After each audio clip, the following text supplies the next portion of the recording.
TGPSC group 1 mains అభ్యర్థుల అంశం ఇప్పుడు సుప్రీంకోర్టులో ఉంది. దీనికి సంబంధించి అభ్యర్థులు చాలా యాంగ్జైటీలో ఉన్నారు. ఎగ్జామ్ స్టార్ట్ అయిపోతున్నాయి కూడా. అసలు ఈ జీవో 29 పైన వాళ్ళ అభ్యంతరం ఏంటి?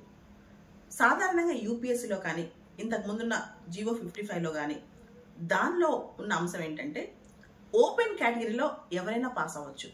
అది ఎస్సీ అవ్వచ్చు, ఎస్టీ అవ్వచ్చు, ఓబీసీ అవ్వచ్చు. ఎవరైనా ఓపెన్ కేటగిరీలో కంప్లీట్ అవ్వచ్చు. ఫార్వర్డ్ క్యాస్ట్లో అవ్వచ్చు, ఎవరైనా అవ్వచ్చు.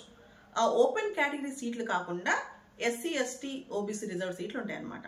అంటే ఓపెన్ కేటగిరీలో ఎవరైనా కంప్లీట్ అవ్వచ్చు. ఒకవేళ ఒక ఎస్సీ వ్యక్తో ఎస్టీ వ్యక్తో ఓపెన్ కేటగిరీలో కంప్లీట్ అయ్యారనుకోండి, వాళ్ళని ఓపెన్గా కన్సిడర్ చేస్తారు ఓపెన్లో పాస్ అయితే.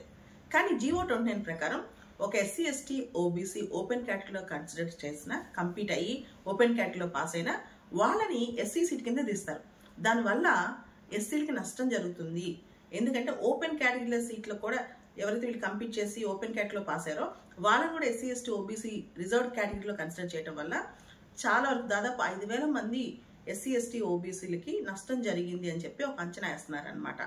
ఇంతకుముందున్న జీవో ప్రకారం అయితే ఎవరైతే జీవో 55 ప్రకారం ఎవరైతే ఓపెన్ కేటగిరీలో కంప్లీట్ చేసి ప్రిలిమ్స్, మెయిన్స్ అంతా ఓపెన్ కేటగిరీలో పాస్ అయ్యారో ఎస్సీ, ఎస్టీ, ఓబీసీలు వాళ్ళని ఓపెన్గా చూసేవాళ్ళు.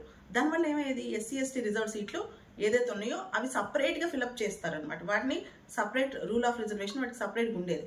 కానీ దీనిలో మాత్రం ఇప్పుడున్న జీవో ప్రకారం నీకు ఫస్ట్ ర్యాంక్ వచ్చినా, 10th ర్యాంక్ వచ్చినా, 20th ర్యాంక్ వచ్చినా నీ సీటు, నువ్వు ఎస్సీ అయితే నీ సీటు ఎస్సీ కిందే కన్సిడర్ చేస్తారు.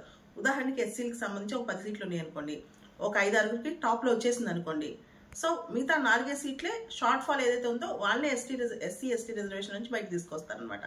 దీనివల్ల ఏం జరుగుతుంది, చాలా మంది ఎస్సీ, ఎస్టీ కేటగిరీలో కొంచెం దిగువనున్న అభ్యర్థులకు అన్యాయం జరుగుతుంది.